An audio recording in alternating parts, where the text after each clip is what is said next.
Hey, welcome to my channel. I was, it was right after the game, of course, but you saw basically earlier on in my videos, I did say when the Knicks were going to go against the Spurs, I was like, most likely they're going to win in five, probably most five, maybe six. Ideally four would be great, sweep would be great, but I don't think it's going to go to 7 games. Uh, the best the Knicks would do is win it in five, basically, and I'm pretty sure it's still going and looking like it's still going to happen because my thing was it's not the reason why I think they were going to win five because the lack of talent or complacency it was more of a case where like I was hoping for it in a ways for more so because I want them to win in San Antonio. If they win in New York, if the Knicks were to win in New York, the finals, bedlam would be pandemonium would arise as a result. I mean, honestly, I think of course yes, even if they win in San Antonio, it's going to be crazy in New York itself. But within the Garden, who knows? That's why it'd probably be better if the Knicks won in San Antonio from two perspectives because of that, and the other aspect is what happened in '99. The Spurs came into Madison Square Garden and won in five and beat us and like basically embarrassed the Knicks at that point. Now, granted, the Knicks were not that they were talented, but they weren't talented enough to like overcome the power duo of Robinson um, and Duncan basically at that point. So I will say this. Um, oh, let me try three cameras for a second. So I will say this though, from a perspective of with the way things are right now, I think people are afraid that like, hey, Wemby's too good at this point, Castle too good. It's a possibility. Like, yeah, the refs might extend it out to 7 games because the fact is the way they were playing, the way some of these non-calls were occurring. I mean, let's be honest, what Castle did to Brunson, I mean, that was like a full-on tackle basically, and like they didn't do anything about it. So quite honestly, I'm a little surprised that actually was allowed from that perspective. And the other aspect is like Wemby. I mean, like honestly, like what he did to Brunson. Brunson really didn't do much to warrant that like throw basically from Wemby and where he's not getting a flagrant one. I mean, honestly, that made no sense whatsoever. Is this a case where like they were giving him the Jordan slash LeBron slash Kobe preferential treatment because like he's a superstar? I don't know. And like he's the future. I don't know because reality is it was shown on live TV. Jefferson, the commentator, was like, dude, that's a flagrant one foul for sure if I ever saw one. And like they weren't even doing anything. If this goes to 7 games, yeah, the NBA is definitely trying to script this out at this point. And like, they're telling the refs say, like, like let him be at that point. Barkley was saying it's like, and as well as Shaq is like, I loved, physically manhandling the little guys at that point. But this, come on, this was more than manhandling. This was like flagrant stuff at that point.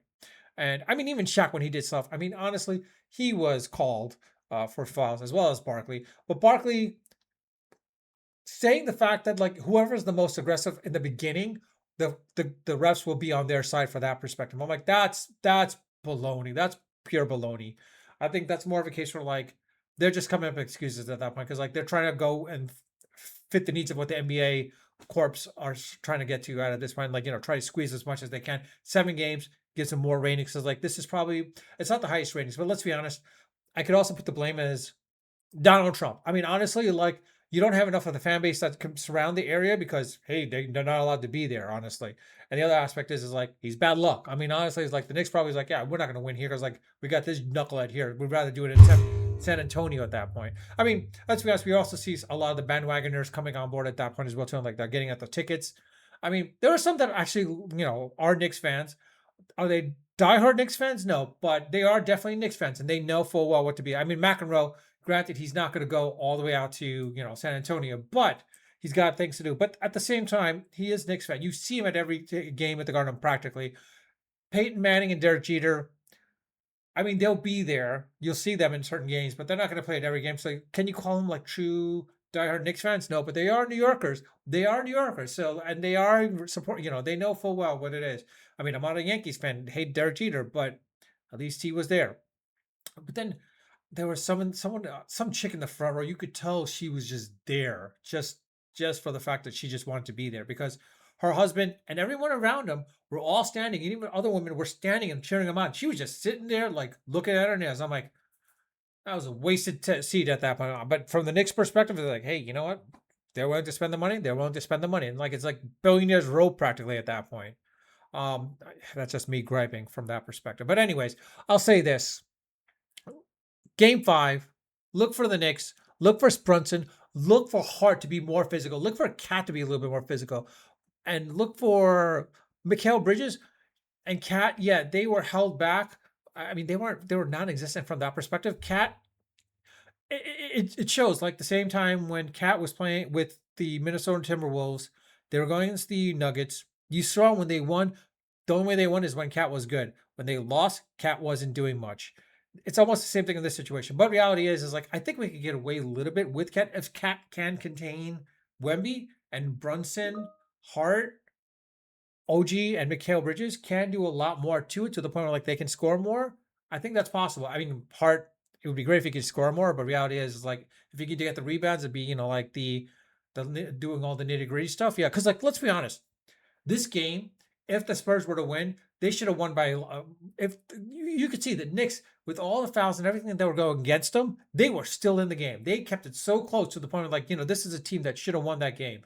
And let's be honest, it's one of those things where maybe the Knicks kind of did hand them a little bit because like there were cases where like they weren't getting their shots in properly, and they had some open shots and they could have done it, but they didn't. So I will say this: I think come game five, the Knicks are probably going to win by maybe 10 to 15 points at least. And game four, sorry, I mean, game five, it'll be interesting to see how that works. I think this game might wake them up like the way the Atlanta Hawks game woke them up from that perspective after game three, that it woke them up and they started going on a run at that point.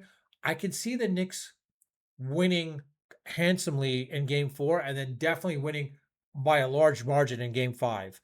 Because quite honestly, Brunson, I think Brunson should be seriously pissed off from game one and game two, honestly. And now, as what happened in game three, he should definitely be more pissed to the point of like he should be scoring 40 to 50 points at least in game four for sure. I'm hoping that happens. It'll be interesting to see if that happens, but I don't know if that will, but only time will tell. And then, of course, with Bridges, he's got to step up, dude. The dude's got to step up because like he needs something. I mean, Cat, if he's not going to always score, you can see Cat's not always going to score. If Cat doesn't score, if that Cat can't score, Mikal Bridges has got to step up. OG was doing his thing. Let's be honest. OG surprisingly was doing his thing. He was like driving in, getting those easy dunks and whatnot.